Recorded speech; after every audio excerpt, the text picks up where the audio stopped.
ఏపీలో ప్రతిపక్ష వైసీపీకి షాకుల మీద షాకులు తగులుతున్నాయి. గత ఎన్నికలకు ముందు వైనాట్ కుప్పం అన్న ఫ్యాన్ పార్టీకి ఇప్పుడు అక్కడ రెక్కలు విరిగిపోయే పరిస్థితి ఏర్పడింది.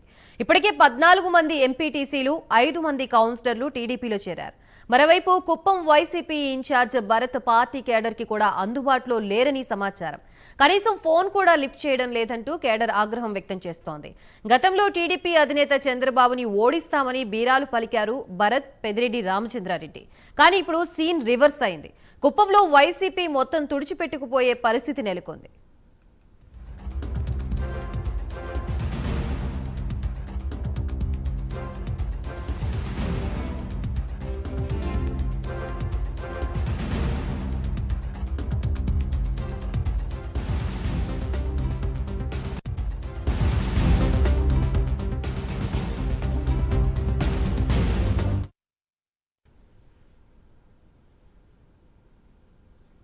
చిత్తూరు జిల్లా కుప్పంలోని ప్రస్తుత రాజకీయ పరిస్థితుల గురించి మనకి మరిన్ని అప్డేట్స్ ఇవ్వడానికి మా ప్రతినిధి హరిబాబు లైవ్ ద్వారా సిద్ధంగా ఉన్నారు. హరిబాబు. Thank you Gayatri. గత వైసీపీ పాలనలో కుప్పం నియోజకవర్గాన్ని ప్రత్యేకంగా టార్గెట్ చేసి మాజీ ఐఏఎస్ ఆఫీసర్ చంద్రమౌళిని అక్కడ ఇన్ఛార్జిగా నియమించి చంద్రబాబుని ఓడించడమే లక్ష్యంగా తాము పనిచేస్తున్నామని, కుప్పంకి చంద్రబాబు ఏమీ చేయలేదంటూ మాజీ మంత్రి పెద్దిరెడ్డి రామచంద్రారెడ్డితో పాటు అట్లాగే అక్కడ ఉన్నటువంటి ఇన్ఛార్జ్ ఎమ్మెల్సీ భరత్ కూడా పెద్ద ఎత్తున ప్రచారం చేశారు. దీంతోపాటు వీళ్ళకి సంబంధించిన అనుచరగణం ఎవరైతే ఉన్నారో వాళ్ళందరూ అక్కడ కుప్పంలో తెలుగుదేశం పార్టీ నాయకుల్ని, కార్యకర్తలతో పాటు ప్రజలు కూడా తీవ్ర భయాందోళనకు గురి చేసిన పరిస్థితులు నెలకొన్నాయి. ఈ నేపథ్యంలో అప్పుడు జరిగినటువంటి మున్సిపల్ ఎన్నికల్లో కూడా వైసీపీ నాయకులు పెద్ద ఎత్తున దౌర్జన్యాలకు పాల్పడి అక్రమ కేసులు బనాయించి వారిని తెలుగుదేశం పార్టీ నాయకులు ఎవరూ గ్రామాల్లో లేకుండా ఉన్న పరిస్థితి కల్పించిన పరిస్థితుల్లో అక్కడ వైఎస్ఆర్సీపీ పార్టీ అధికారంలోకి రావడం జరిగింది. అయితే మున్సిపల్ కౌన్సిలర్ని గెలుచుకోలేకపోయాడు చంద్రబాబు నాయుడు. అసెంబ్లీ ఎన్నికల్లో కూడా అతన్ని ఓడిస్తామని చెప్పని కూడా మంత్రి పెద్దిరెడ్డి రామచంద్రారెడ్డి పెద్ద ఎత్తున అక్కడ హంగామా చేసిన పరిస్థితి కూడా కనిపించింది. ప్రతి వారం అక్కడికి వెళ్ళడం, అక్కడ ఉన్నటువంటి నాయకుల, కార్యకర్తలతో సమీక్షలు, సమావేశాలు నిర్వహించడం, అక్కడ కుల ప్రాతిపదికన రాజకీయాలు తీసుకువచ్చి ఏదైతే మెజారిటీ వర్గం ఉన్నటువంటి వన్యకుల క్షత్రియులని తెలుగుదేశం పార్టీకి పూర్తిగా దూరం చేసే ప్రయత్నాలు అయితే ముమ్మరంగా సాగించే నేపథ్యంలో తేరుకున్నటువంటి చంద్రబాబు నాయుడు మున్సిపల్ ఎన్నికల తర్వాత కుప్పంపై ప్రత్యేకంగా దృష్టి సారించారు. రానున్న రోజుల్లో కుప్పంలో ప్రజలకు ఏ అవసరాలు ఉన్నాయి, ఏం తీర్చాలి, ఎలా కావాలి అన్న దాని మీద పార్టీ నాయకులు, కార్యకర్తలు అందరితోటి సమీక్షలు, సమావేశాలు నిర్వహించి కుప్పం కోసం ఒక ప్రత్యేక ఎజెండా కూడా రూపొందించి ఒక మేనిఫెస్టో కూడా తయారు చేయడం జరిగింది.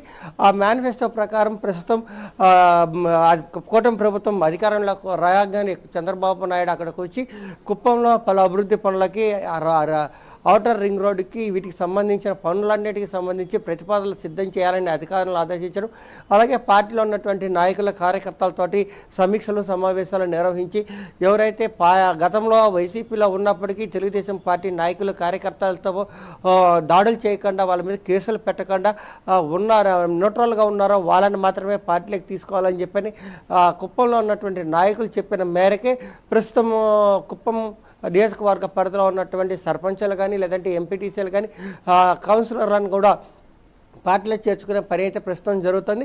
తాజాగా ఇటీవల వారం క్రితం నారా భువనేశ్వరి కుప్పం నియోజకవర్గంలో పర్యటించి తాను దత్తత తీసుకున్న 2 గ్రామాలలో పర్యటించి అక్కడ ప్రజల అవసరాలను తెలుసుకుని అక్కడ ఆ గ్రామాల అభివృద్ధికి ఏం చేయాలన్న దాని మీద ఒక కార్యాచరణ ప్రణాళిక రూపొందించారు.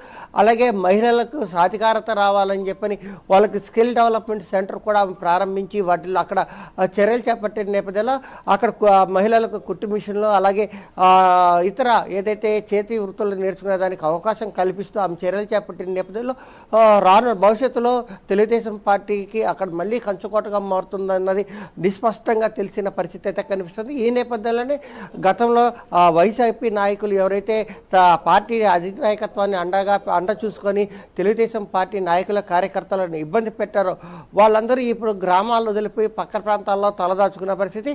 ఇందులో ఎమ్మెల్సీ భరత్ కూడా ప్రస్తుతం హైదరాబాద్లో తలదాచుకుంటున్నట్టు తెలుస్తుంది. తెలుస్తుంది.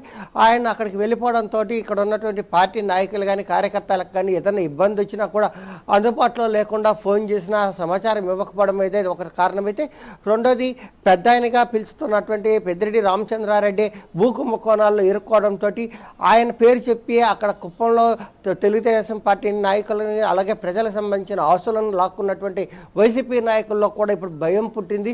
ఎందుకంటే కూటమి ప్రభుత్వం తప్పనిసరిగా తమ మీద చర్యలు చేపడుతుంది కాబట్టి తమకు ఆత్మరక్షణలో పడ్డ వాళ్ళు కూడా గ్రామాలు వదిలిపెట్టి ఇతర ప్రాంతాలకు వలసపోయిన పరిస్థితుల్లో అక్కడ ఉన్నటువంటి ఏదైతే న్యూట్రల్గా ఉన్నారో వాళ్ళందరూ కూడా తెలుగుదేశం వైపు రావడానికి ఆసక్తి చూపుతున్న పరిస్థితి కనిపిస్తోంది. Gayatri. Right, thank you Haribabu.